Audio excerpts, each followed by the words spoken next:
and Dr./Major Bruce Goodmanson. These gentlemen helped deepen my knowledge and understanding of decision games tremendously. Eric is the most experienced Marine wargamer I know, probably the most experienced wargamer I know, period. But he's a career intelligence officer. He advocated for the use of war games as tools to help study military history, maneuver warfare, and lots of other topics.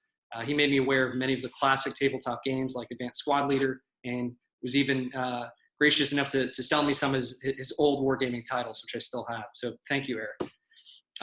Bruce Goodmanson, one of the world's leading military historians, took me under his wing and helped expand my understanding of not only military history, but tactical decision games and other kinds of decision-making exercises.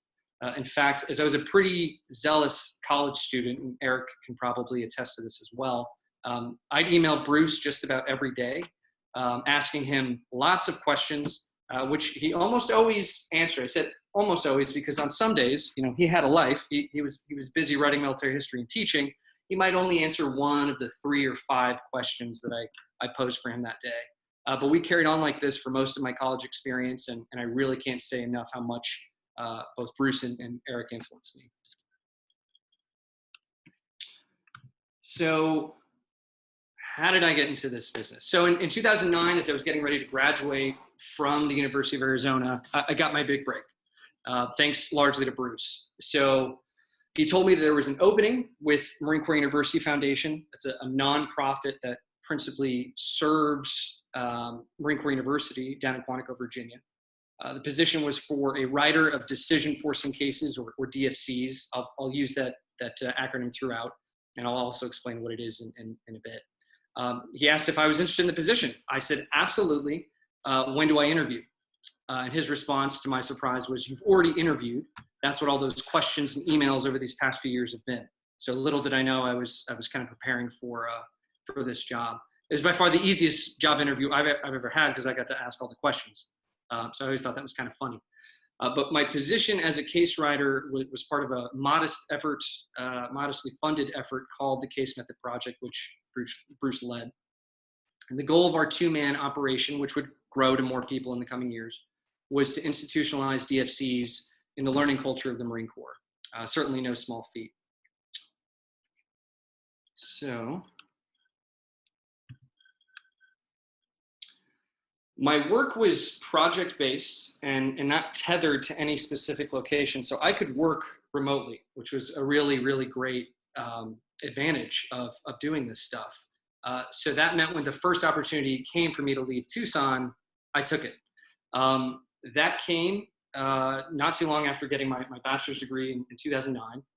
So I continued writing cases and then was given an opportunity to join Bruce in Carlisle, Pennsylvania for a year, where he was teaching DFC-based courses at the Army War College and Dickinson College. During this time, I would attend and participate in Bruce's classes at the War College.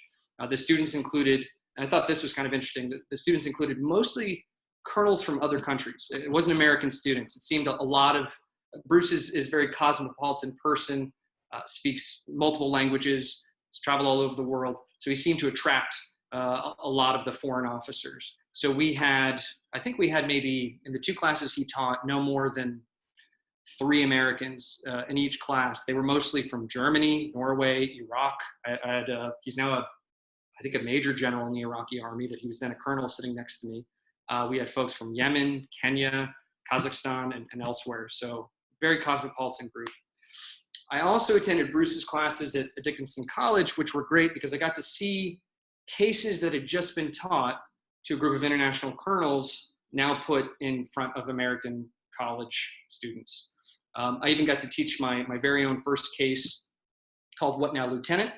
To the students at Dickinson, which was a phenomenal experience. And I think just last week was my anniversary, maybe 10-year anniversary or thereabouts of teaching that case. So that was a big deal.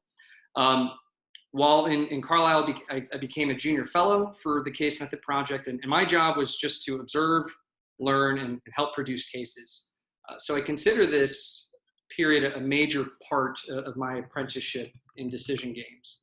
Here I was getting to learn from a world-class military historian and guru in decision game facilitation and design. Once our time at the War College ended, I got another great opportunity, this time to facilitate DFCs with Bruce to Marine staff non-commissioned officers who were attending the Faculty Advisors course at the, now it's called the College of Enlisted Professional Military Education, but back then it was called the Enlisted Professional Military Education in Quantico. So this gave me the chance to get comfortable teaching Marines, learn about Marine Corps culture, and get a sense, and you know, if you're trying to learn about Marine Corps culture, staff NCOs are a good place to start. And also get a sense of how decision games could be used in enlisted education. I had seen cases taught with colonels, I'd seen them taught with undergrads, and now I'm seeing them taught to staff sergeants, gunnery sergeants, and so on. By the way, as time went on, I realized that, at least in my experience, you could use the same case with just about any audience. In fact, I've taught the same DFCs to general officers, then privates first class, then civilians, and actually gotten very similar solutions, which I've always found interesting. Some answers may have had more nuance or used proper military terminology, but the essence of the solutions were often the same. So as our work with Faculty Advisors course continued, Bruce and I began working with other nearby schools and courses in Quantico. We taught several DFCs at the Infantry Officer course, IOC, at the bottom right of the screen, as well as the basic school, TBS, to the left. I'll be using IOC and TBS as acronyms, to interested faculty. So IOC asked if we could help build them some DFCs for some of their classes, and Bruce put me on the job. And as for my second big break, I think this was it. I'd never been a Marine. I'd never been in combat. And here I was being asked to develop a decision-making exercise for the Marine Corps' prestigious school for infantry officers. So believe me, my head was spinning. After assisting IOC, the commanding officer of the basic school, then Colonel, now Major General Dale Alford, requested that we have someone from our team on site at TBS to help institutionalize DFCs at his school. So I got the gig, and in late 2011 went to work in what's known as the bullpen. So the bullpen is this large open air office where the school's 40 or so captain instructors worked when they weren't teaching lieutenants. I was the only civilian in the room, and I kind of looked like this. Hair was a lot less long than it is now. This is due to COVID-19, but I had a beard and I looked like this. So you can imagine what that experience was like. And it was incredible, actually. I got to teach the staff. I got to work closely with the staff, co-facilitate things. I worked with the students. I worked closely with the captains, many of whom were veterans of Iraq and Afghanistan. And I was initially asked to stay for 6 months, and that turned into 4 years. Because of my background in history and research skills, I was asked to help on other projects as well, both decision game and non-decision game related. So this resulted in a lot of fun challenges. For instance, I was asked to help organize and lead decision-forcing staff rides, which we'll talk about later, to battlefields near Quantico, like Brandy Station, Chancellorsville, and Manassas. I also got to develop and regularly teach a class on the value of military history to all student classes. So every student company, which is about 250 to 300 lieutenants, would come through and get this class from me, where I was trying to impress upon them the value and benefit of military history and how they could use it. I also got to help with developing the school's internal professional military education program by bringing in guest speakers like Israeli military historian Dr. Martin Van Creveld, former CENTCOM Commander General Anthony Zinni, and prize-winning journalist and author Tom Ricks. So I learned so much during these years, and I think really started to come into my own as a DFC developer and facilitator. I had as many opportunities to teach as I wanted. I took as many of those opportunities as I could.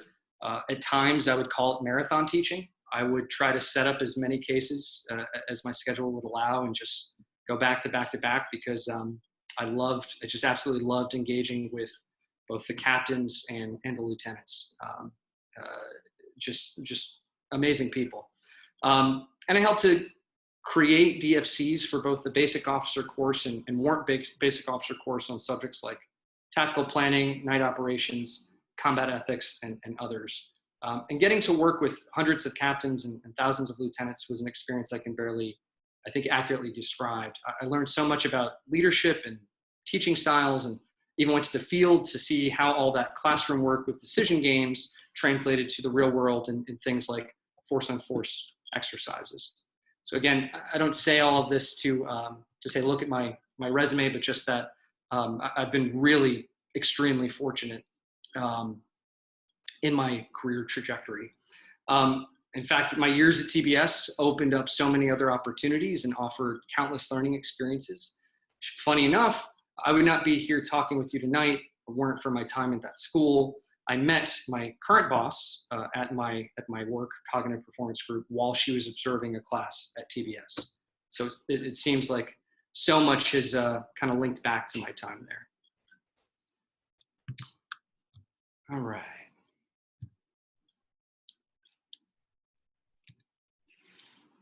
So, all right, enough jabbering about me. I hope that was useful. We good? We don't need a bio break? Everybody good? Great, thank you, Eric.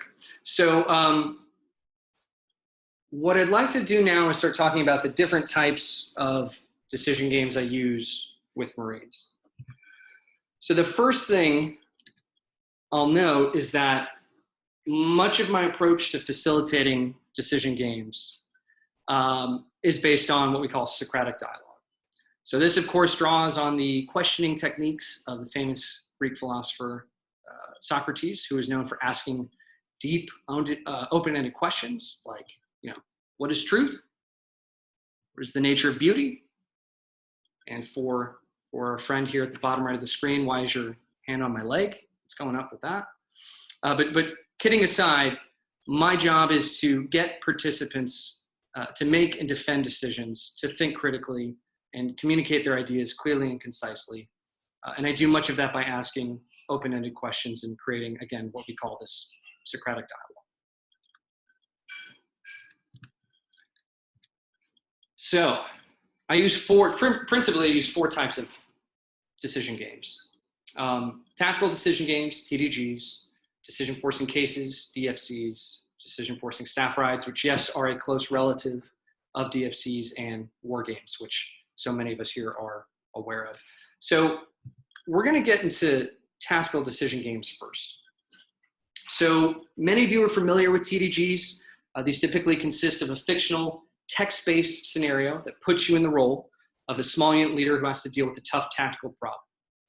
Participants must quickly develop a situation, sketch it out, and then be ready to explain and defend it to the rest of the class. So pictured here is an example of a TDG. This is actually one of my favorites, called Rest No More, written by the very talented Dr. Andy Hershey. And this is one that I use quite often with Marines in some of these workshops I do for training and education command. So what I'm actually going to do, this also gives me an opportunity to read the comments here in the chat box. I'm going to give everybody just a few minutes. I've got my timer here to read through this scenario. And I'm totally fine with awkward silent pauses. So if you can read it, please do so.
So I'll give you about another minute to finish it.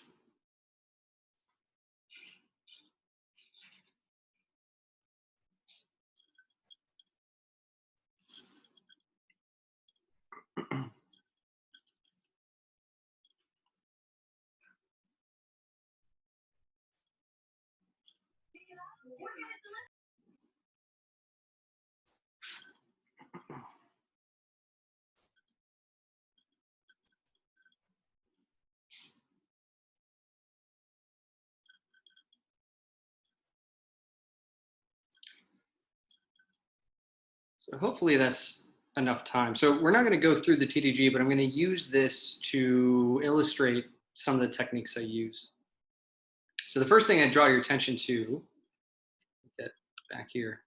So if you look at the scenario, I identify 6 billet holders, right? So that's the platoon commander, 3 squad leaders, the LPOP, and the light armored vehicle detachment commander.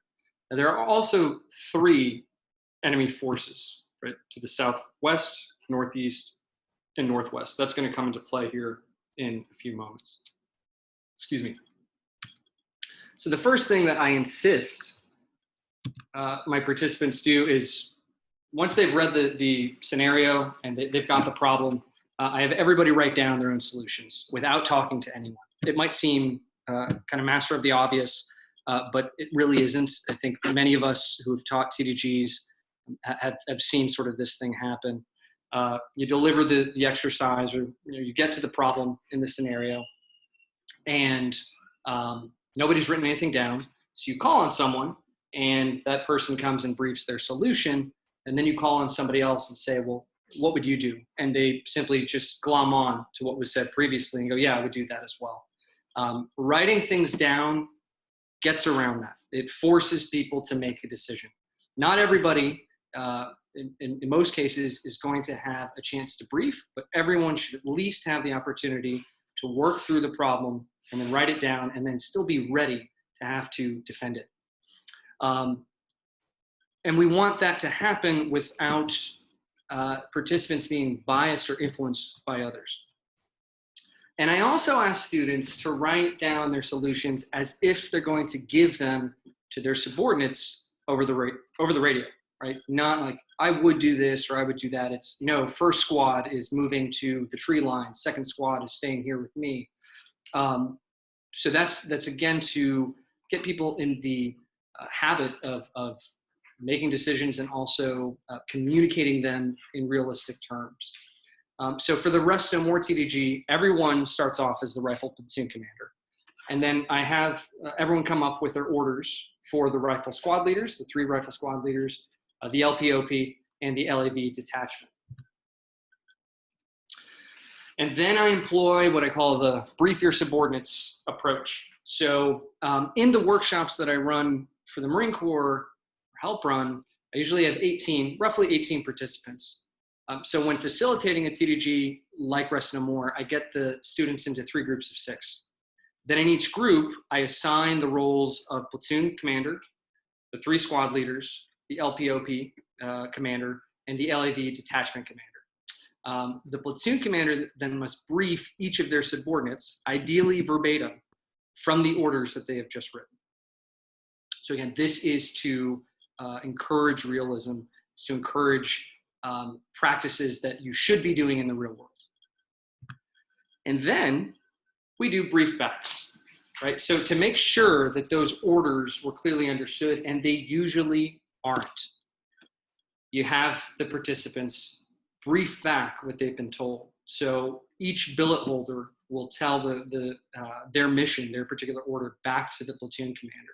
And the platoon commanders then get an opportunity to clarify what they meant, answer any questions, and give amplifying instructions, just like in the real world.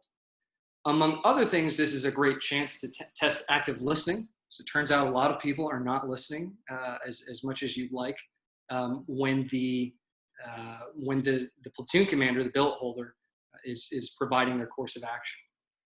Now, many of you probably already know this, but you could use this technique in tabletop war games involving teams and other kinds of decision-making exercises. Another thing I really like to do is called the PreMortem. We've all heard of post-mortem, right, from various detective shows. But the PreMortem, which I believe was created by Dr. Gary Klein, who's an expert in the field of decision-making, says the PreMortem works like this.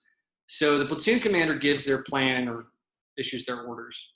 The subordinates brief their missions back, And then we imagine a hypothetical future, which goes something like this. Okay, we've gone 1 hour into the future, and your plan was a total disaster. It totally failed.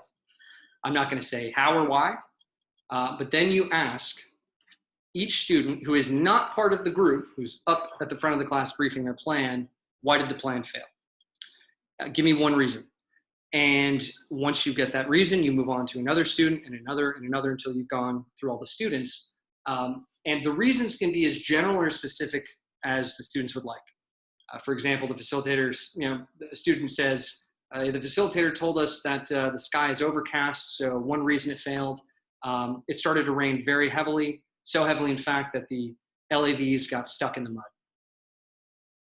Once we've gone around the room and we've gotten all these different potential failure points, stress points to that plan, the platoon commander, again, that's part of the group briefing the class at the head of the class, can adjust their plan to cover any potential weaknesses that may have suffered or surfaced.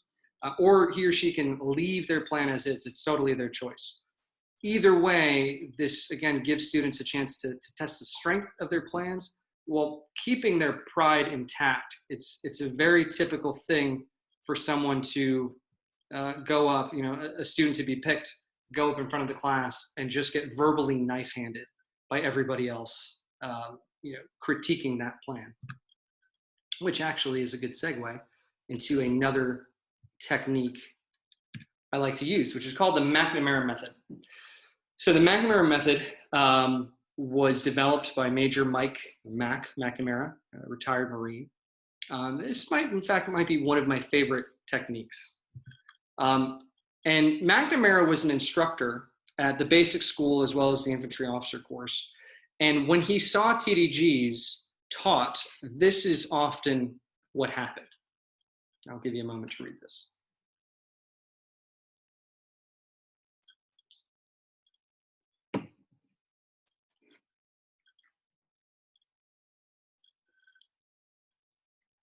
So the point was, don't get called. If you're a student, do not get called. You're just going to get verbally knife-handed.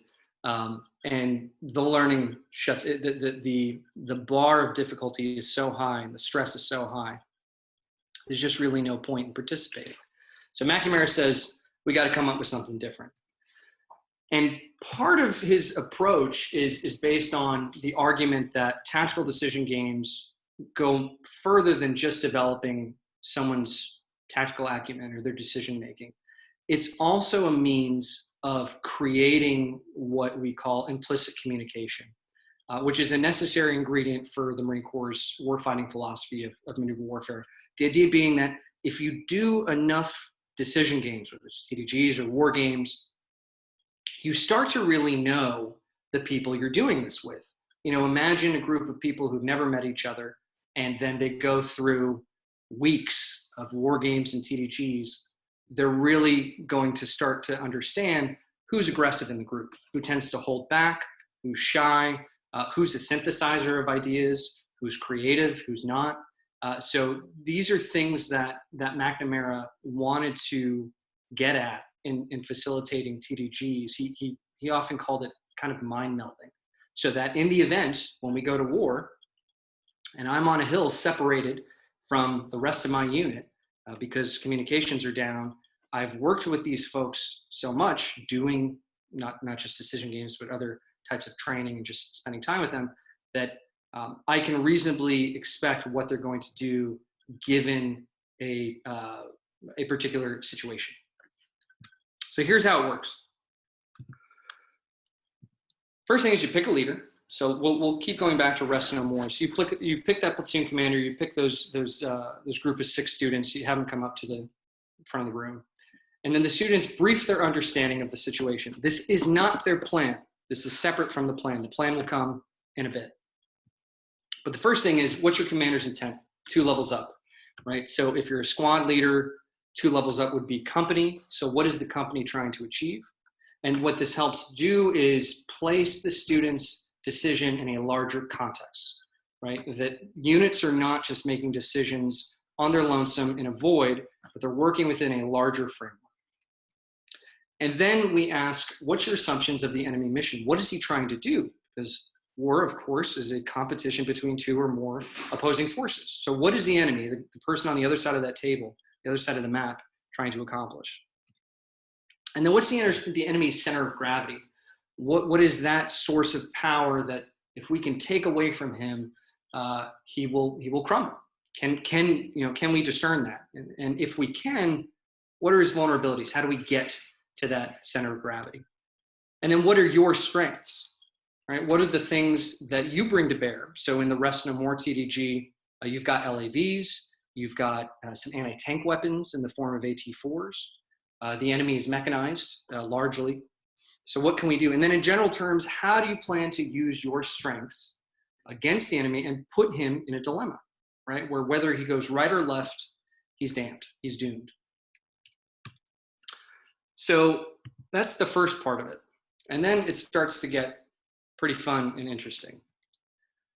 So we've got the student briefing his order. This is actually what he's going to do. All right, so first squad's on me, second squad you're in reserve, third squad, so on and so forth. And then you allow for no more than about 5 minutes for questions. And this is where the students, right, this is where everyone else who's receiving the order can say, well, what are your thoughts on X, Y, and Z? Or what's your timing for this particular part of the order? You know, can you speak to that? By limiting, so you're still allowing time for questions, but you're limiting questions so that it doesn't just evolve to a what if fest, right? And again, we get into that place where the billet holders are just, they're just slugging it out with the questions, and the experience really starts to drag. So then my favorite part is you say, all right, we're going to execute this plan, but we're going to use a coin. So the facilitator takes out a coin. If the coin flip is good, so let's say it's heads, the plan starts off well. And this is where, as the facilitator, you get to have some fun. You get to show some creativity. And you say, all right, so you've decided such and such with your plan, and your plan is starting to go well. This unit makes it to its position. That unit completes this action, and things are going well. But you have to update the situation enough to require follow-on decisions. Now, my personal favorite is the bad flip, the tails. When something goes wrong, and as a general rule, wink, wink, you want to aim to have more bad flips than good. And this is where things start to go off the rails. And you can inject friction, you can inject twists, but you got to keep it realistic. You've got to keep it in such a way that, again, the students don't just turn off and say, this is BS, this would never happen. You could even mix, good and bad, where, hey, the unit gets to its position and it's laying down suppressive fire on the target that the billet holder said you wanted suppressed, but it also turns out that there are far more enemy there than you realized, right? And you're in jeopardy of being overwhelmed.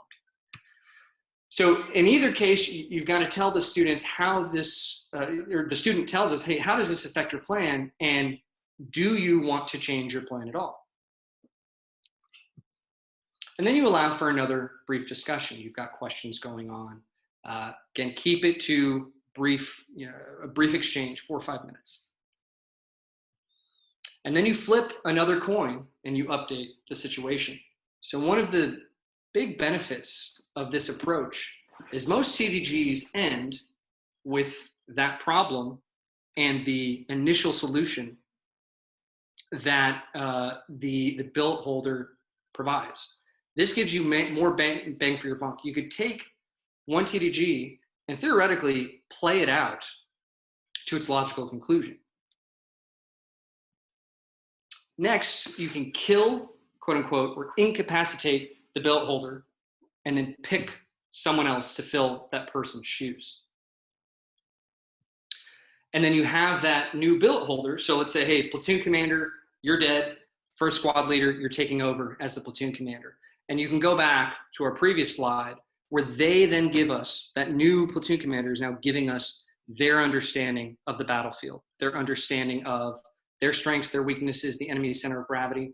Again, it's allowing the entire class to kind of peek inside that person's head and go, this is how they see the battlefield, right? Which done enough times should move everybody towards implicit communication.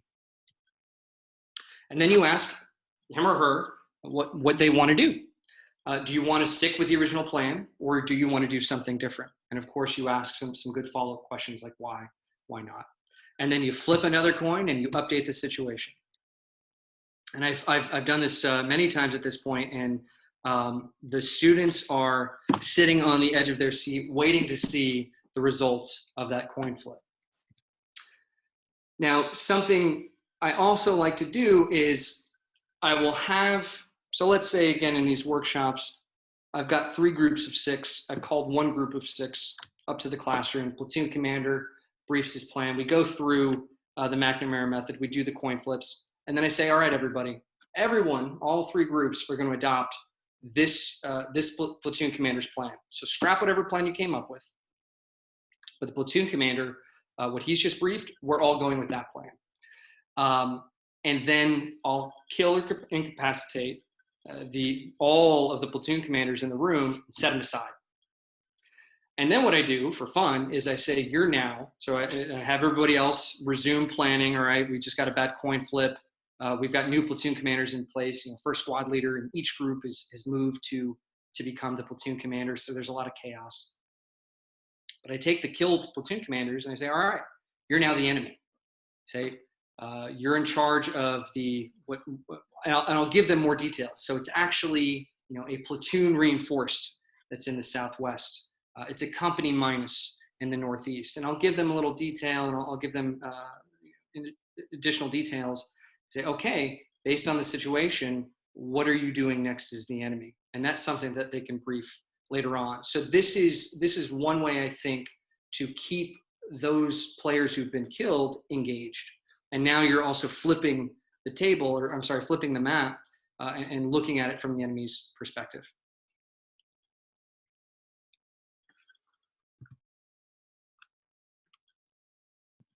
Oops. And I think a few more notes on that. I also like to include injects or realistic updates to the situation. So for instance, I might say, and I'll be doing this as the various groups are updating their plan as a result of the coin flip. Say platoon commanders, another 2, and I'm shouting this out, right? I'm walking around the room. It's getting a little chaotic. I'm quickening the pace of my speech. Platoon commanders, 2 more LAVs have arrived from the southeast near the ford. They're engaging the enemy infantry in the field due west. The LAV section commander is asking, where do you want these new forces? Or I might say, a section of Cobra helicopters have just arrived on scene and checked in with you. They have full loadouts of guns and rockets. What do you want them to do, platoon commanders? And you can tell people are, because of the killing of the platoon commanders, the moving around, the shifting around of billets, and these injects, the coin flips, the exercise is far more dynamic than simply everybody read the situation, come up with your solution, brief it, and we'll move on. So things get pretty chaotic, and it's pretty damn fun. So those are some thoughts on techniques that I like to use in TDGs. So let's now turn to decision forcing cases. These are the things that I really grew up on that are probably dearest to my heart. But DFCs are much like tactical decision games in that they place participants in the role of decision makers, but where DFCs differ in large part is that they're based strictly on facts. They actually happened. So they involve real people. In the previous scenario, you're some generic platoon commander in a country that isn't even named, and you're fighting a foe who isn't named, and we don't know all the details about the conflict. In a decision-forcing case, that's not the case. You're drawing from history. And another important difference is that tactical decision games tend to focus on tactical situations. Decision-forcing cases can focus on all types of situations, all types of subjects. And unlike TDGs, DFCs have an ending. They have an outcome, an historical outcome, which you can provide at the end of the exercise, not as the right answer. We always try to avoid that. I don't like saying the historical solution, because even the word solution, I think for many students is synonymous with right. This is what we should be doing. I say the historical outcome. Sometimes in a case, things go incredibly badly. But we give them the historical outcome because now students can compare and contrast their own solutions to what actually happened. There's some data point. There's something they can point to and say, this is how it really turned out. Here's what I was thinking. That's interesting. I didn't consider this aspect. Or the decision maker in the scenario, in the real world, didn't consider these things that really jumped out to me. So here's a case. Here's an example of a case that we often use in the workshops. This one's called Funeral Details. I'm just going to show you a few slides. So in this case, we start off, we give some background. I say it's 1 August 1966. And I put students into pairs. So I say, one of you is the Commandant of the Marine Corps, gentleman on the left, General Wallace M. Green. And the other is Sergeant Major Herbert J. Sweet, the 4th Sergeant Major of the Marine Corps. And I'll say, please self-select, someone pick to be the Commandant, someone pick to be the Sergeant Major. So he gives some background, what's going on in 1966, what's happening in the world, what's going on with America's commitments abroad. Of course, we've got Vietnam. And then I tell the students, you and the Sergeant Major have just heard some terrible news coming out of Texas. And what's that news? The news is this man here, Charles J. Whitman, has just killed or wounded 41 people at the University of Texas at Austin. He was then killed by police officers. Now, if you stop there, you go, this is terrible. This is an awful thing. But what does it have to do with the Marine Corps? Well, quite a lot. It turns out that Charles Whitman, the alleged shooter, was an honorably discharged Marine. This means that, technically speaking, he rates honors at his funeral: a flag on his coffin, an honor guard, and pallbearers. So then I turn to the sergeant major in the room, and I say, so, Sergeant Major, what do you think about this? And how are you going to advise the Commandant? What are you telling him? Oh, and by the way, we've got Vietnam going on. And 36% as of May, so it's August in the scenario, but as of May, 36% of the American population is against the war. And more than that, your Division of Information officer, which we now call the Public Affairs Office, has just said this. I'll give you a moment to read.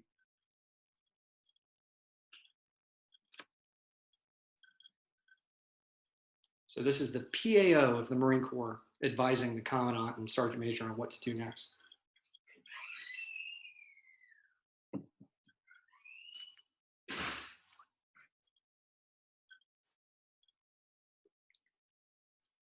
So this is a tough problem to solve. And these are the sorts of things that I think make up a good DFC. Now, I want to know that DFCs, again, are good for any subject. They don't need to be ethics. They don't have to be higher level leadership. You can do DFCs on everything from small unit tactics, much like the TDG, to administrative problems, to logistics, to grand strategic challenges. Now, something I'd really like to try, so they call the nesting doll technique. I haven't tried this yet. And if anyone on here has, I'd love to hear their experience. But the idea is that you take a single event, and then let's say you take an infantry battalion or a company, and then you give tailored cases, tailored DFCs of that event from the perspective of different people in the unit. So, for instance, you take a case where a Marine truck company, motorized transportation company, has to support an infantry battalion's clearing operation in Afghanistan.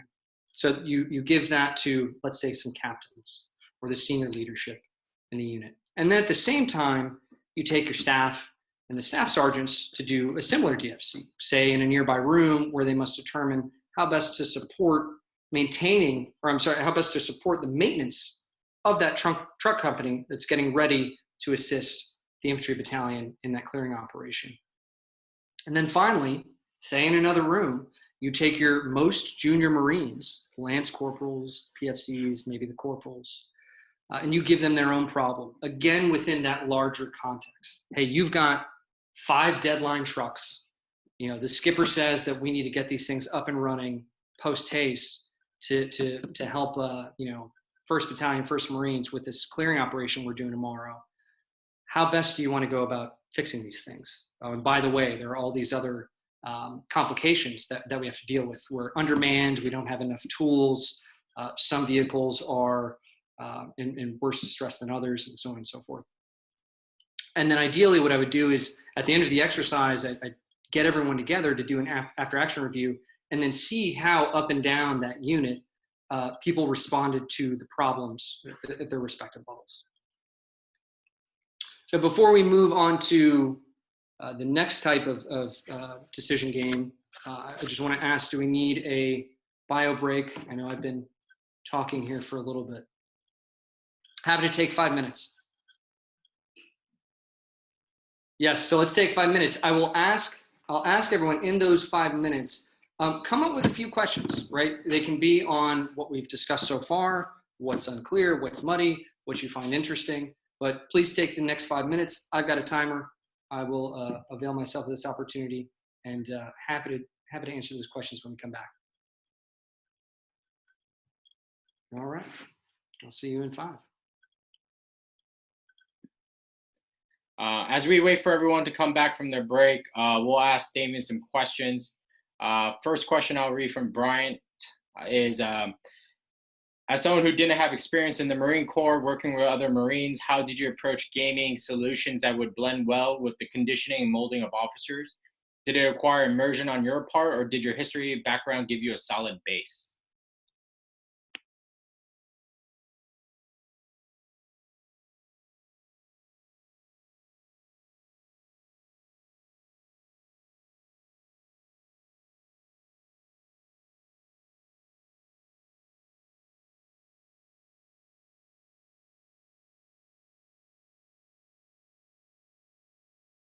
Sorry, got it. Okay. So I think the question was, I've got it. Immersion, use of history. I'd say both. I mean, we'll use the basic school as an example. That's a place where you've got these young lieutenants who, from most, are not coming in with any sort of military experience. Now, there are what we call Mustangs, prior enlisted Marines who've been commissioned, and they may have experience, but this is a place where ideally creativity is championed and encouraged. Not always the case. There are techniques and procedures and other things that the Marine Corps wants these folks to learn, but I would simply encourage whatever decisions were coming out. I'd encourage creative decision making. I certainly used history to help in facilitating, but I think having so much experience at that point with talking to folks like Eric or working with people like Bruce, and seeing Bruce, for instance, work with these international colonels, work with the staff NCOs, maybe by osmosis, maybe by simply observing, I got a sense of what would make sense in responding to a student solution. What's an appropriate way to paraphrase? What's an appropriate way to get a conversation back on track if it's gone way, way down a rabbit hole? I'm not sure if that answers the question. I can also reread it here and give it another shot. Damien, we'll move on to another question. It says, okay, when you're writing cases, how do you choose them? Is there a method or something you look for, or do you feel like you can make them pretty much into any good case? I love this question. So I look for wicked problems. I look for complex problems. I look for things that you look at. You're reading through a history book.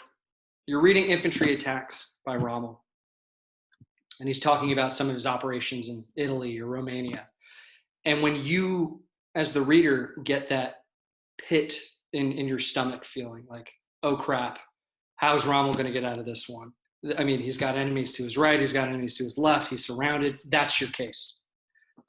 You want to engender in the participants, the people experiencing that, the same sort of stress, the same sort of, oh, how are we going to do this? I've talked a lot with Sean McCann, my colleague, about this. We've, in the course of doing a lot of these workshops, a lot of people don't, particularly Marines who've been in for a little bit, have tons of experiences that would make for a good DFC, but they don't necessarily know it. They're so close to the experience, it being their own experience, that they can't see, oh, I made a decision. And this was a pretty complex situation. This wasn't a routine problem. There were multiple ways to solve this. There was no clear example. So I think looking at your own experiences and just saying, what are some really tough situations that I had to handle, and I didn't know how things were going to turn out, and I didn't know all the information, and yet I still needed to act in the face of that uncertainty. But as for sources, again, memoirs, looking at Rommel's attacks, looking at just any situation that just doesn't have a clear answer and you could approach from multiple angles, I think is a good first step.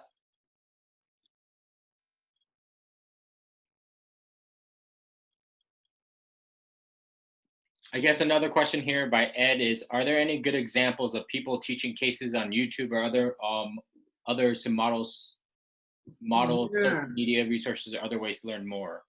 Yeah, so thanks for the question, Ed. I don't think there are many videos, actually. I know for the College of Distance Education and Training, I did a video kind of modeling a DFC. I don't think we put that up on YouTube. So I don't think there are too many things out there.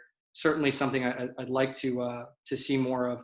I do know that Bruce Goodmanson, who I've mentioned before, does, so he has something called the Decision Game Club, which meets, I want to say, I think it's every week. Now, because of COVID, they've moved everything online, but he's got 2 tracks, the group that meets in person at the Gray Research Center in Quantico, and then the group that does online decision games. It's not the same thing as seeing somebody teach it in person, but you do get an opportunity to see a master case facilitator and developer facilitate a case online. But yeah, I'd love to see videos of Marines, especially teaching DFCs to other Marines. We'll stop there for the questions for now. Keith, for anyone who has questions, you can text them to the chat, to everyone, or to myself. I'll try to keep track of them as they flow in. Damien, it's over to you again. Awesome. And thank you, by the way, for all these great questions. I love having to think on my feet. These are very thoughtful. And if I don't answer them in the course of our chat here tonight, you're more than welcome to reach out to me and continue the talk elsewhere. So, all right, let me move the chat here. Okay, so the next technique that I really like to use, I don't get to do it in the workshops, but I've had plenty of experience doing it back at the basic school and for other organizations, but it's the decision forcing staff ride. So basically, these are DFCs that take place on the actual grounds of the events in the case. Now, they differ from traditional staff rides in that the aim is not to try to teach the whole battle or tell students how everything turned out ahead of time. It's instead we're picking, let's say, 4 to 5 spots on the battlefield where tough decisions were made by commanders, including small unit commanders. So in the case of Civil War staff rides, battalions, batteries. And again, the point is not so much about the battle per se, but we're giving them opportunities to make decisions on actual battlegrounds. This is where, no kidding, the Battle of Manassas took place, or Brandy Station is another favorite. And this gives them a chance to understand how terrain, how distance, how time affects their plans, and hopefully interest them in learning more about the battle on their own. I've been to enough traditional staff rides where students are assigned a station, they're assigned some part of the battle. Everybody goes to that part of that battlefield and they talk about, what General Lee was thinking on day 2 or day 3, whatever it is, of Gettysburg and the difficult circumstances that plagued him. that's certainly beneficial. But I think for many people, they go home and essentially it's battlefield tourism. They kind of forget much of what they got out of it.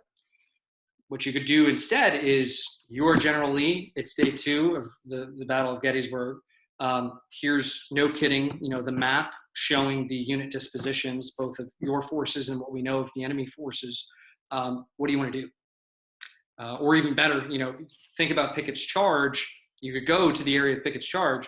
We know how Pickett's charge ends. So maybe doing that as a decision point itself from the perspective of Pickett wouldn't be as rich an experience. But you could say you're the Confederate officer in charge of the artillery that is preparing the way for the breakthrough that Pickett's charge should result in.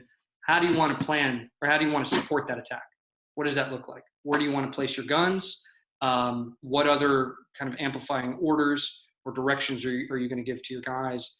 And then brief that to the rest of the group, who now aren't seeing things on a map. They're looking at the terrain, and they can say, so you're saying you want to do such and such with your artillery, but we know that there's Union artillery on that hill over there. How's that going to work here, General? Or how's that going to work here, Colonel? So that's one thing that I like to do, and I've had, I think, some success with. Another thing that I've found pretty useful is the two-sided decision forcing staff ride. So you divide your participants into 2 groups. Let's say, again, using the Civil War example, you've got one group playing Union forces and another playing Confederate forces. And then each side will go about the battlefield, stopping at various stations. And what you see here on the screen are station guides, which orient the participants both geographically, but also situationally. You can see there's orientation, narration, putting people in the role of the different commanders. And then after the staff ride, everybody would regroup, and then over a meal or back in the classroom, discuss the problems that each side encountered and how they tried to solve them. What's really fun is you create a staff ride where the sides are playing opposing commanders, right? So like here in this example, which I believe is from Antietam, you've got Lieutenant James Stewart of the 4th U.S. Artillery. He's got Battery B, and then he's coming up against General McLaw's 1st Division in the beginning of Antietam. So have those 2 groups kind of mirror each other throughout the staff ride. And then again, at the end of the experience, say, hey, when we were at Station 1, you guys were General McLaw, we were Lieutenant Stewart, and we came up with this course of action. What did you guys come up with? And I think you can really get kind of a rich understanding of the decision-making on both sides, and hopefully have a better understanding of why the historical commanders did what they did. So last but not least, our traditional tabletop war games. So in the workshop I do with Marines, I've got about 3 hours, which is not enough time, never enough time, to really introduce, at least not enough time for me. I'd like more. But I've got about 3 hours to introduce wargaming to about 18 people. Many of whom have never played a war game. At least they think they haven't played. They can't remember. And they might be hesitant to see a tabletop game as anything other than a game and not a training tool for war. So because of the lack of time, I do what's called a blended Creekspiel. So I give the participants the historical background of the game. So as you can see, we use a game called Brandywine 1777, which is part of the Pub Battles series, which is put out by Command Post Games. Highly recommended. Yes, by the way, Pub Battles, that name is intentional. It was designed to be played in a pub. Both the map and the wood blocks representing the units are sturdy and made to withstand getting soaked. So war games, adult beverages go well together. They encourage social learning. So we do this blended Kriegspiel.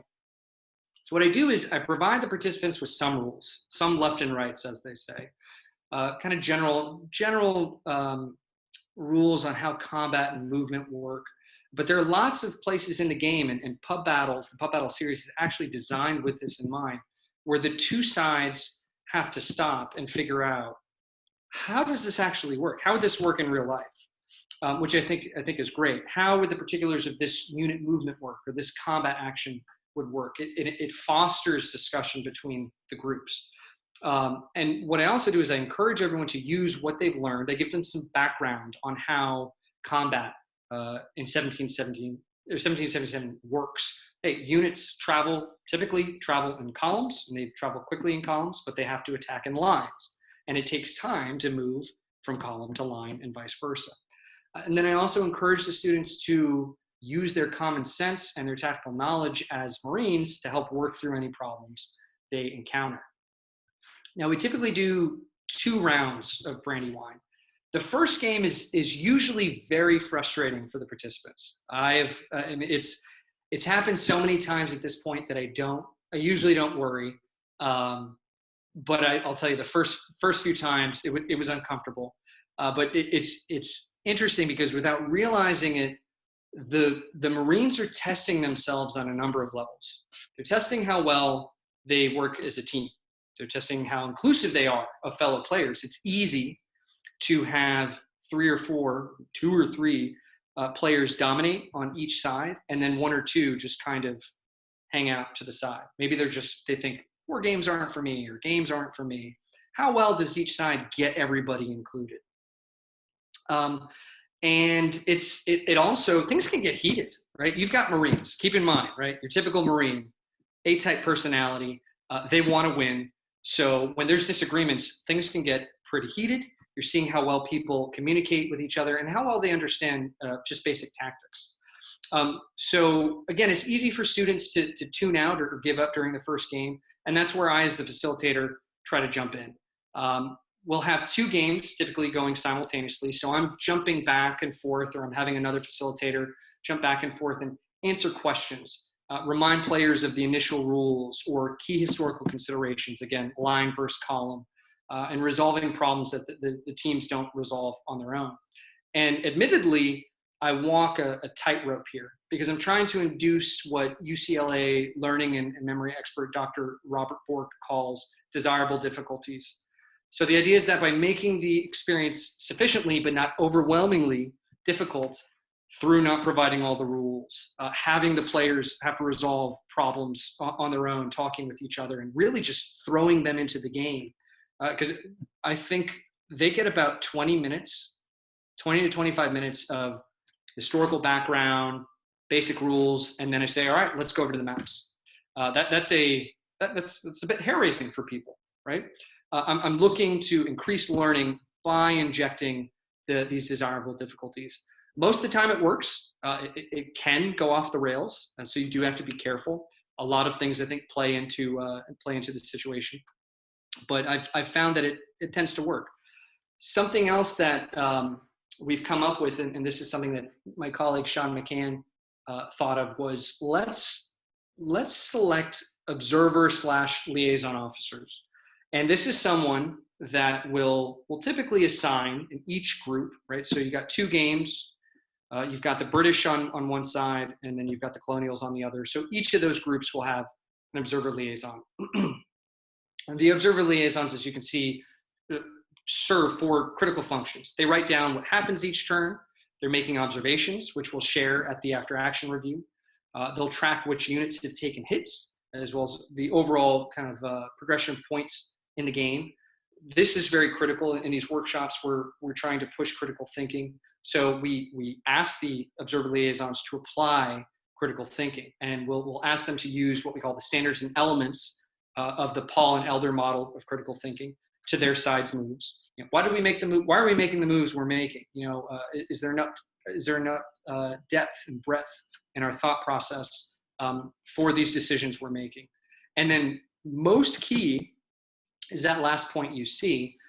You have them act as a rule negotiator and liaison to the other team, to their counterpart on the other team. Because again, you're dealing with Marines who want to win, right? Even if they're frustrated the first 20, 30 minutes of the game, they want to win. And they will sea lawyer each other, saying, no, you can't make that move because you're at the end of your command and control range, or no, if you do column, then line, then column, you know, all of these movements are going to eat up your movement, and no, the rule isn't allowed. And the game can just devolve into arguing. So we came up with this idea of when that happens, and let's say I'm unavailable, I'm with the other team, I'm with the other game, that's when the observer liaisons say, everyone else shut up, you and I are talking, what makes sense here? The observer liaisons are members of their respective teams, so they can play, but they're also, and I'll tell them beforehand, I need you to be as impartial and unbiased as you can when these complications come up. And hopefully those two will come to an agreement, and then they'll establish a convention which the game which the players will observe for the rest of the game. So we've had a lot of success with that. It doesn't always work, right? Again, sometimes liaison officers are still very partial. That's ultimately where I'll step in and say, hey, it wouldn't make sense for this to happen, or we'll even flip a coin. I'll go back to the coin that I've been using for the TDGs, and I'll say, all right, heads, your approach is now the convention, tails, it's yours. And we'll do that to keep the game play going. Now, you might be asking, 3 hours, 2 games of Brandywine, what are you trying to accomplish here? What's the so what? What's the point? And as Colonel Eric Walters likes to say, I'm trying to create a conversion experience. So this is a picture from one of our more recent workshops of Marines playing Brandywine, and you can see the expressions on their face. They're having a good time. Again, we're hitting them in that effective domain, and we trust that learning is happening. I want the Marines to experience the benefit of war games, and tabletop games in particular. I want them to see that they don't need hugely expensive contractor-provided simulations to get value from a war game. They can use a map, and they can use some blocks, create some basic rules, and be off to the races. I think in every workshop, not everybody, of course, buys off on using tabletop war games, but certainly a lot do. And many of them will say, hey, where'd you get this game? I want to play this with my son. And when I hear things like that, I'm going, okay, not only is this good for that participant's development, but it's also good for the larger wargaming community, because they're trying to get their family involved now, which I always think is great. All right, this is from earlier. We just took a bio break. I'm happy to take other questions, or we have just a few slides left, so I can also just get to the end, and then we can save the rest of the time for questions. So unless anyone objects, I'm happy to keep going and then take the rest of the questions at the end. So I will do that. So what am I up to lately? So I've mentioned multiple times these workshops. These have been going on for we're in our 3rd year. They started in late December. They started in late 2017. They're part of the Innovative Instruction Workshop. They're a 2-week workshop. I get about 3 days, 3.5 days to introduce these different types of decision games, minus the staff rides. We don't do those there, though I'd love to. But we introduce the decision games to the participants. We've done about 17 of those so far across Training and Education Command. Those unfortunately have been put on hold because of COVID-19. So we're looking at ways to keep the momentum up.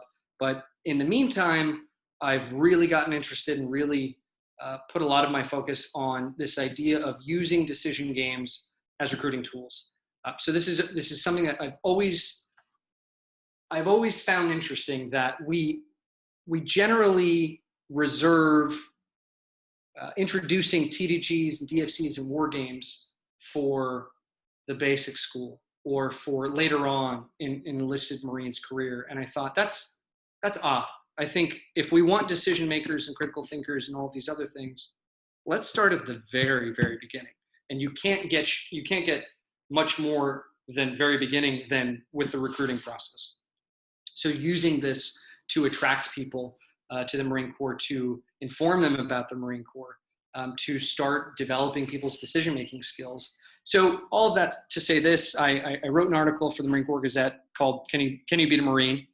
Which again makes the case for decision games as recruiting tools. That, to my delight, got a rebuttal from a First Lieutenant, Davis Parker, very smart guy, who disagrees. I'm in the process of writing a reply to that. But it's been very interesting to see to see the conversations happening and the news articles coming out in the midst of COVID-19, the Army has shuttered all of its recruiting stations. It's also moved all of its recruiting online. And the Army started an esports team as a recruiting tool back in 2018, I want to say, and they're going gangbusters. They are streaming games every day on multiple platforms: Facebook, Twitch, YouTube, and I'll check their Facebook page about every day. And every time they stream, within hours, they're getting upwards of a few thousand hits, shares, comments. The Navy has just put together their own esports team. I think it's called Goats and Glory, or Glory and Goats, one of those two. So they're not too far behind. The Air Force, they've got their hands in that pot as well. The Air Force Academy has an esports team. There's a gaming app in development with the Air Force where they're looking to use that to entice people to learn about the Air Force. The Marine Corps has next to nothing. So after writing this article, Can You Beat a Marine? I had several young captains reach out to me and say, hey, there are some of us out here pushing games as a means of recruiting.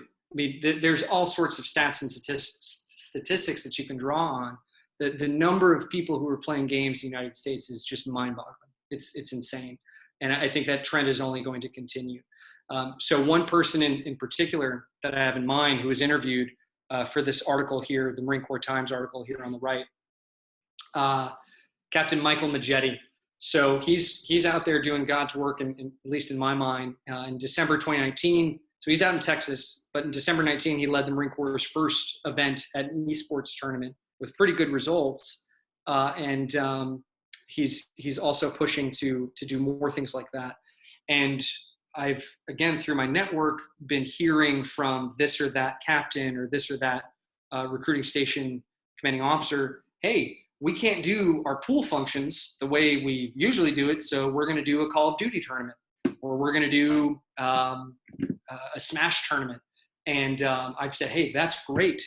If you want to really differentiate yourself from the other services, focus on decision making, tie it into your core values, tie it to critical thinking, teamwork, these other things. And beyond that, if you can, especially when COVID-19 clears up, do more than just digital games. Do tabletop games, do DFCs, do TDGs. You can deliver a DFC without any media, right? You could deliver a DFC by word of mouth, by simply saying, hey, I want you to picture, here's the setting, here's the scene. You are such and such. You're Sergeant Nick Galvan. You're a squad leader in 3rd Platoon, India Company, 3rd Battalion, 5th Marines. It's March 2003, and you are on the way to Baghdad. So on and so forth. Problem, what do you do? I don't think any of the other services are doing that. They're very focused on e-gaming. I will say the Army, again, I think they're leading the pack here. The Army has started a tabletop team for Warhammer 40K. And they've already participated. They've already gone to tournaments. They plan to do more. And I think there is absolutely a way to merge and fuse the branding aspect of the Marine Corps with games, and to do it in such a way that respects and also separates itself from what the other services are doing. And I think that's what I have for that. And frankly, I think if the Marine Corps doesn't catch up, especially now where all recruiting is digital, right? In the age of COVID-19, how do you recruit people? You can't go up to them. You can't bring them down to the office and say, how many push-ups are you going to do? But you can say, let's jump on the server and play around in Close Combat 3, or whatever it is. So that's something that I'm really kind of encouraging the Marine Corps to do, and we'll see what happens. And then to kind of round things out, here are just some thoughts on getting into the decision game world. And the first is read. Read as much as you can on decision games, the different types of decision games, on military history, on adult learning, on critical thinking, and anything else related to this topic. The more you read, the more you know. The more you know, the more valuable you are to an organization. Second is write as often as you can. If you want to see what you really know about something, there are two things you can do. You can write about it or you can teach it. Getting published will also, I think, separate you from your peers and get the attention from organizations looking to hire. Third, and I cannot stress this enough, but find decision game mentors, teachers, coaches.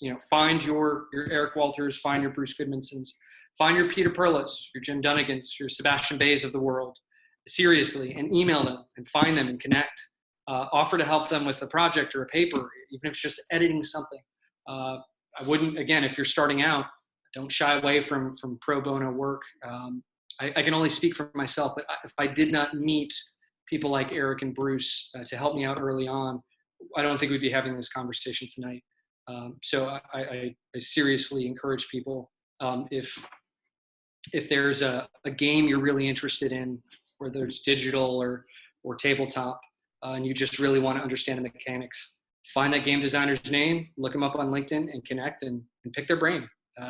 You will be surprised, I think, at how receptive people are and how people who have been in the business longer than you are willing and excited to help those just getting into the game. And then finally, play and design as many kinds of decision games as you can. The more kinds of exercises you can build and facilitate, I think the more valuable you can be to an organization.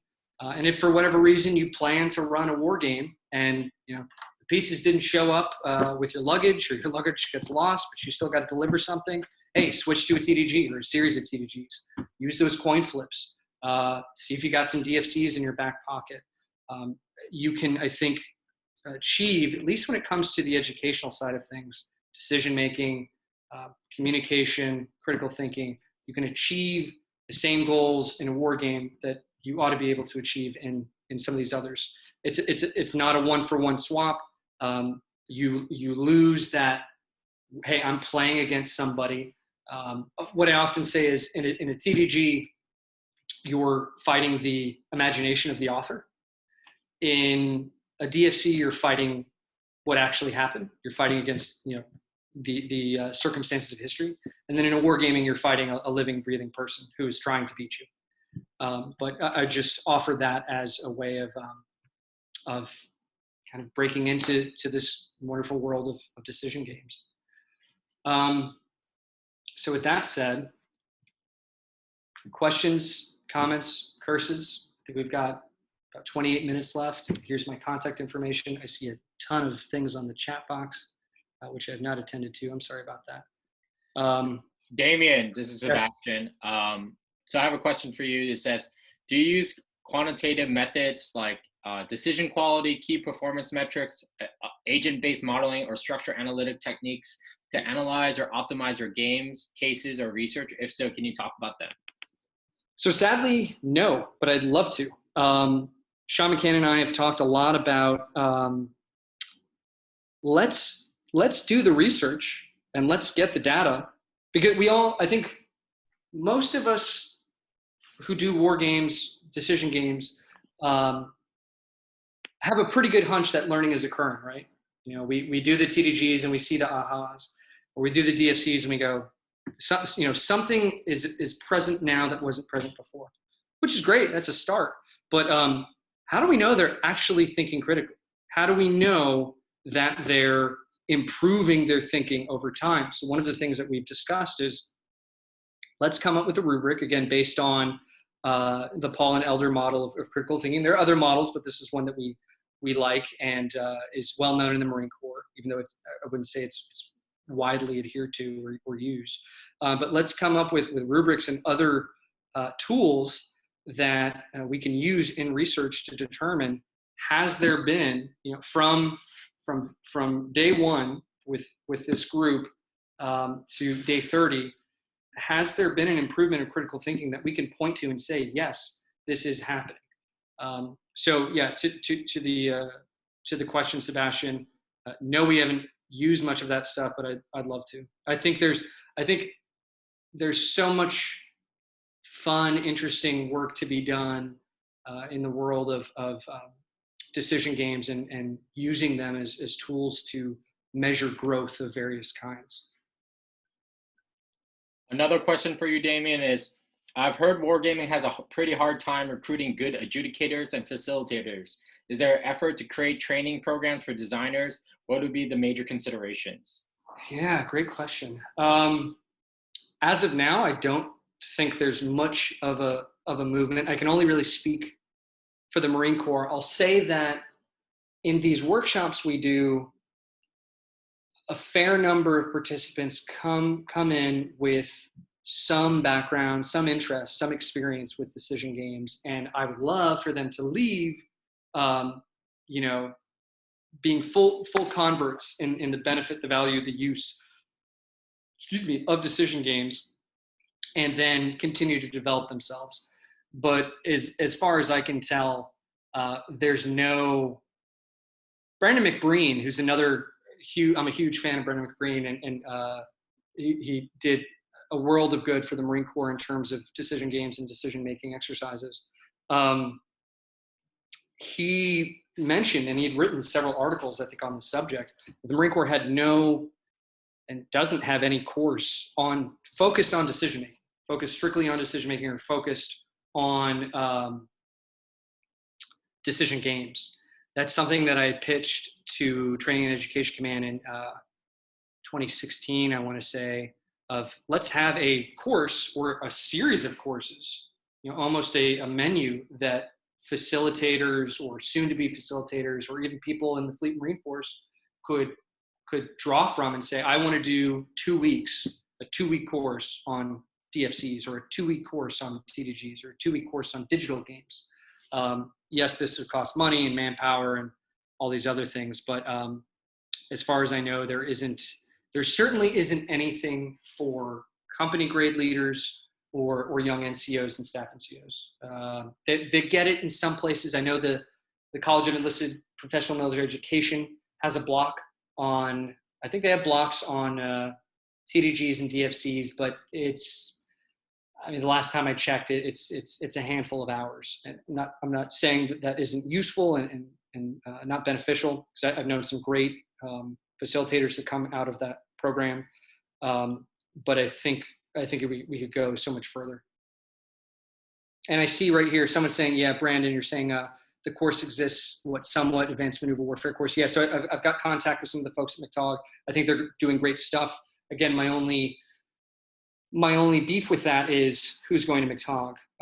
These are mostly company commanders, or I'm saying for this particular course, company commanders, majors, which are good. You want those people to get bought in, but I am openly and freely willing to admit that I'm biased. I spent enough time at the basic school to come away with the belief that if you want to make changes in an organization, you want to infuse that organization with a desire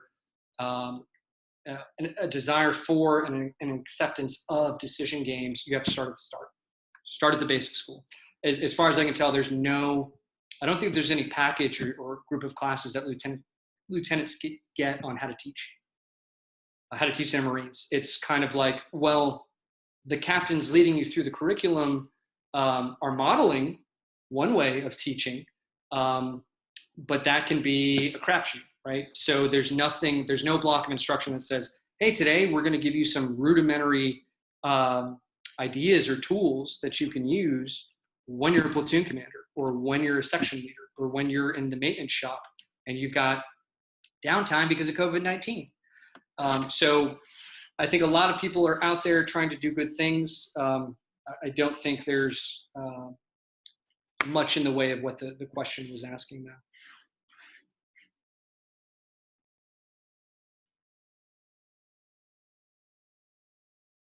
And let's see, I can look at the, yes, all models are wrong. Some models are useful. I love that. Do you have any good book recommendations for facilitators to look into, or websites to use for references on other good techniques for facilitating war games?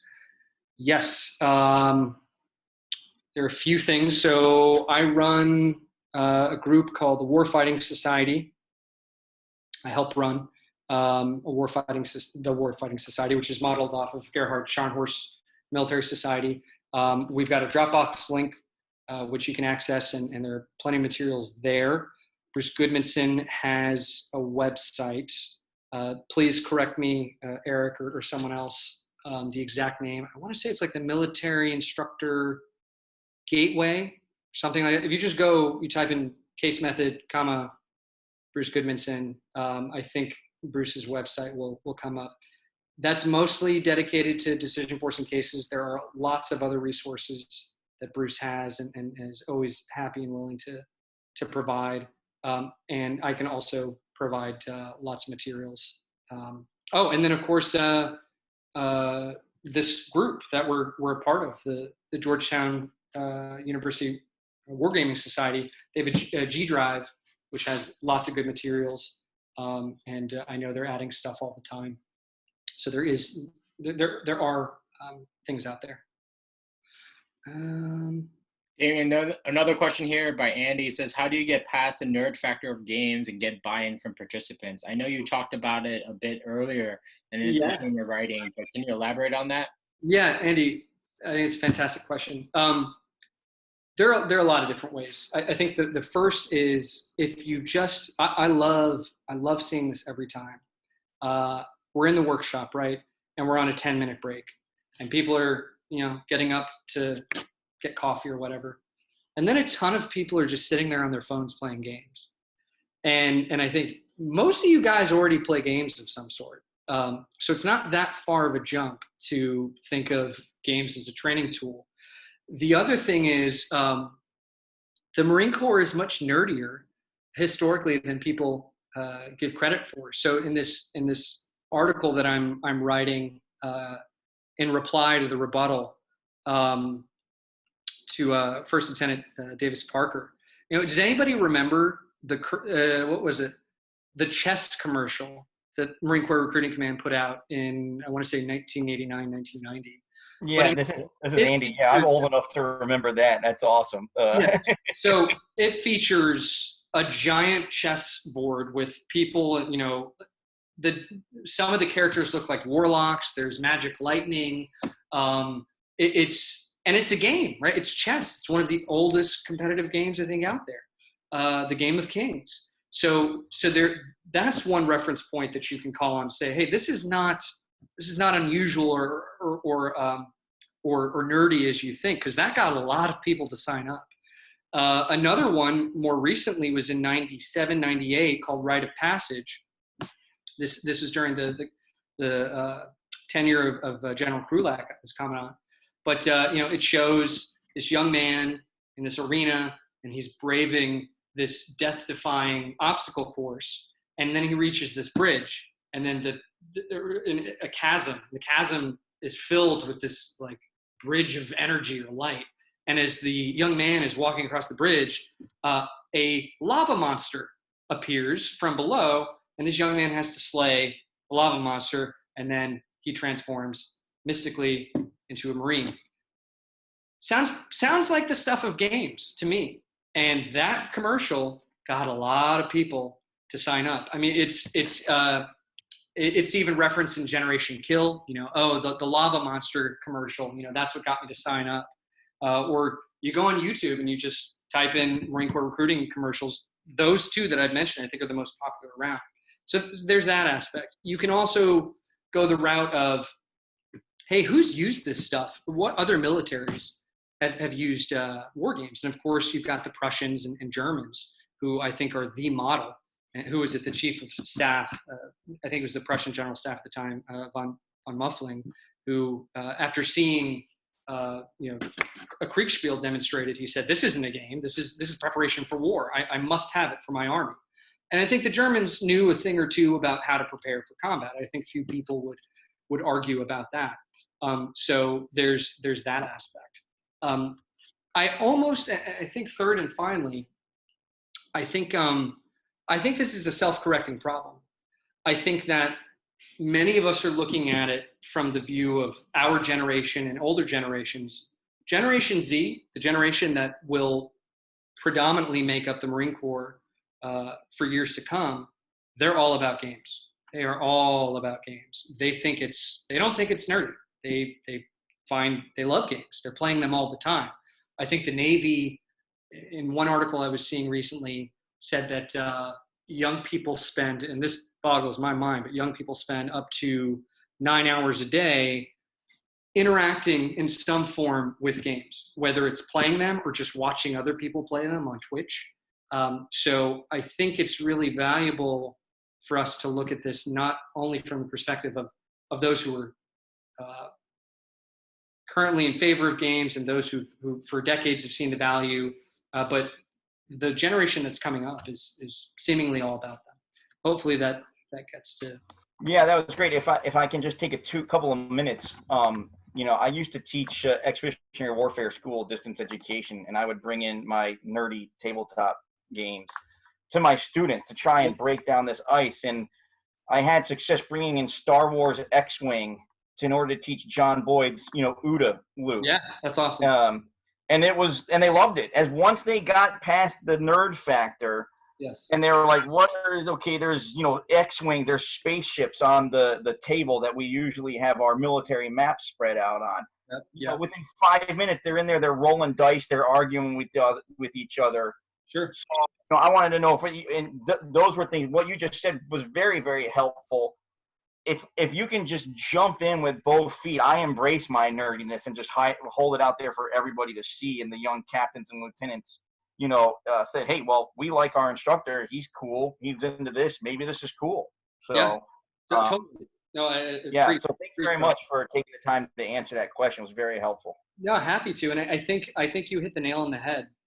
There's often, certainly in these workshops, there's often reservation. What is this? What are we going to do? And I just say, just trust me. Just trust me. It's going to be disorienting. You guys are going to be arguing. It's going to be confusing. You'll be moving these blocks around, but just trust me. And I think by that point in the workshop, there is, because that's usually day 6 of a 10-day workshop, there is a sufficient amount of trust. And then they see, holy crap, this is a pretty cool training tool. And I think, to your point, you can, if you get past that initial hesitation, I think my screen is starting to dim because I've got F-Lux on there. Sorry about that. I forgot to turn it off. But it won't matter what game you play. You could do Twilight Imperium. You could do Scythe.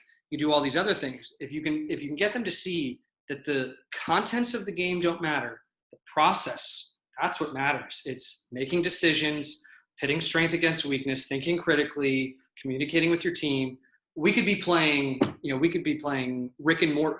What is it? The D&D version of Rick and Morty, right? Which does exist. That's a thing, and still benefit from it, and have fun in the course of doing that. So thanks so much for that. I think that was great.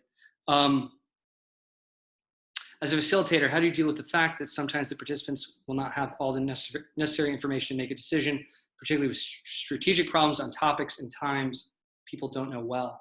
Great question. I still force them to make a decision, right? I think one of the principal functions of a leader of any type is to make decisions in the face of uncertainty. You want to give them, we talk about this in the workshop with how much, so you're doing a DFC. We actually, and one thing I've neglected to mention is, and I think it actually answers a question in part that I was asked earlier about training people to do these things. We don't just run people through several iterations of decision games. We have them build their own. So I have the participants, at least for a DFC, they'll build the skeleton, and I'll give them a framework. With a TDG, I'll get them in small groups, and we'll give them big Post-it notes, and they'll sketch out a situation. And for many of them, this is the first time they've ever done it. But with DFCs, I'll pose the question, how much detail is enough? And I think this is kind of where the art of decision game development, particularly with DFCs, comes in.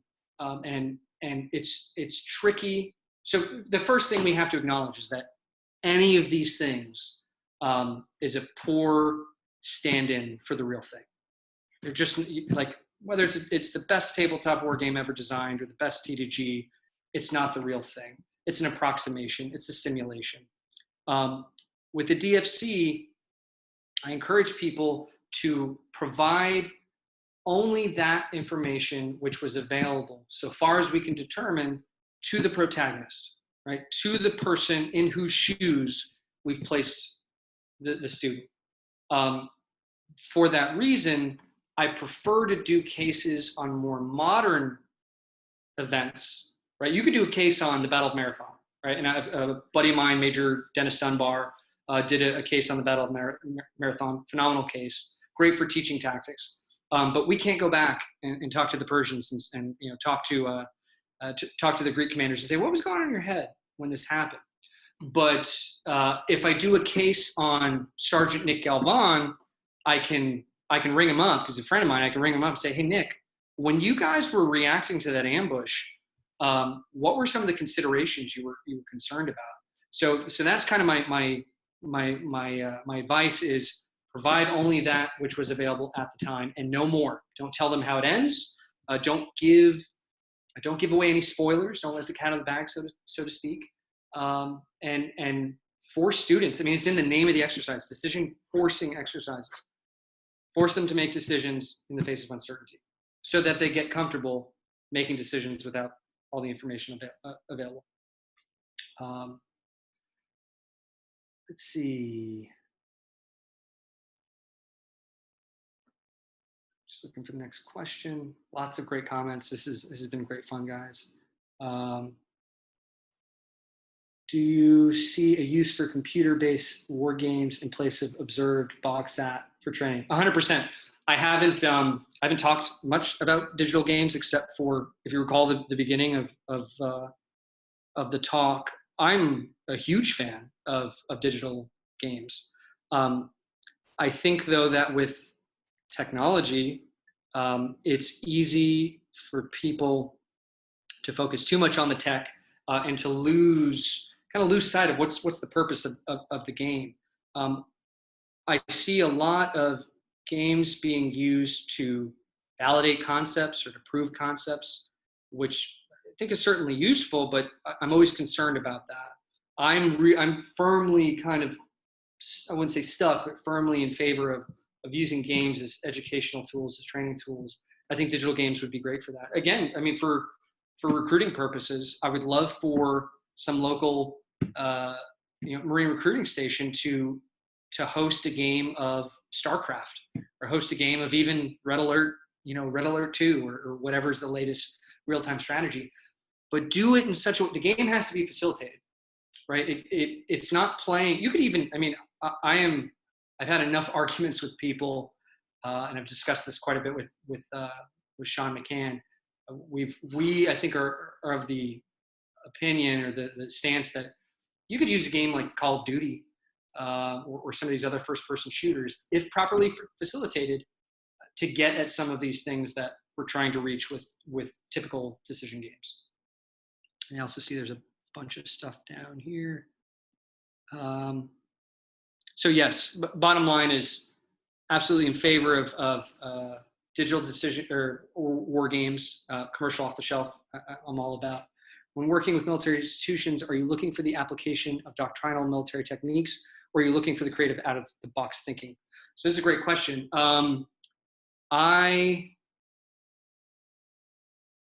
So working with the Marine Corps, they've got this doctrine, this warfighting philosophy of maneuver warfare, which by its nature encourages creative, or at least should, creative out-of-the-box thinking. So I never steer participants to any particular course of action. I let them come up with I'll let them come up with what they come up with. And by and large, the students, this certainly happened at the basic school, the students self-police. The students will say, that's a cockamamie idea. That would never work. And here's why. And I let them fight it out. My job is to pour fuel on the fire and to ask open-ended questions that get people to challenge their assumptions, to break consensus. If everybody says, yeah, we should go left, I go, I don't know. That, you know, the intel brief said there's a whole lot of machine gun positions up that path. Do you want to do that? And I'll try to get them to question themselves. I think part of the beauty of decision games is they test character. They can be used to test character. So I think this is part, and I'm sorry to keep, coming back to this, but I think because of working with people like, learning from people like Eric and Bruce and others, I try to avoid templates. I try to avoid canned solutions and stereotyped actions. I want to encourage people to break the mold and do whatever the situation requires. If that requires a whole hell of a lot of putting standoff between you and the enemy and just blasting the hell out of them, because that's what's most appropriate, then do that. If it's we're gonna drop most of our gear and infiltrate at night and collapse the enemy's position from the inside out, well, let's do that. That's usually what I encourage. Question here, Damien, do you have a copy of the old CCMM, that's Close Combat Marine? I do, big fan of it. And I think we've got Paul Nichols on here with us. Hey, Paul, I see. Yeah. So if you've not heard of Close Combat Marine, great program. It took Close Combat. And Paul can talk about it in more detail than I can. But it took Close Combat and then it put it in a Marine context. And Brendan McBreen, Paul Nichols were involved in this effort to, I think, spread digital wargaming throughout the Marine Corps. They even had a copy. This is how I found out about it. A copy of the game in the Marine Corps Gazette, which is, to me, that's unheard of. I don't think the Marine Corps Gazette has ever done that, where they had a game. Yep, that's the issue. Perfect. Paul and Brendan, I think, did God's work there. I think what happened is the global war on terrorism, and people went to war, and it got lost in the shuffle. What I find ironic is it got lost in the shuffle. I think because of those wars, Iraq, Afghanistan, wargaming had an opportunity to flourish, and people they got busy with their pre-deployment training plans. They got busy with getting ready for the next fight. I think they missed the opportunity to use things like Close Combat Marines as a means to prepare for the next fight. That's my opinion. Take it for what it's worth, but thank you, Paul, for bringing that up. You can Google it. I think it lives on. I think Close Combat Marine lives on in the tactical decision kits that have been fielded to all the infantry battalions. As I understand it, the tactical decision kit, TDK for short, I think it's being used in places and not used in others. I'd love to see the TDKs employed more. I'd love people to see and use the full suite of games that are involved in the TDK, but I think time will tell. And Pascal, I agree with you. You said, in my honest opinion, creativity and out-of-the-box thinking might get even more crucial, especially in the time of advanced machine learning, in order to prevent being predictable to the enemy. I couldn't agree more. I think we need less of that and less of, or more of that and less of canned, stereotyped solutions. The lava monster, yeah, that's right. So to inject right here, as we're about to reach the end of our time, I do want to add a small caveat to our discussion here today. Personally, I'm a big advocate of educational games and using gaming as a method of education and training. Obviously, I teach at Georgetown on war game design, but there should be, remember for the crowd, especially for those who are new to the field, that there is a distinction between games designed for analysis and games designed for education.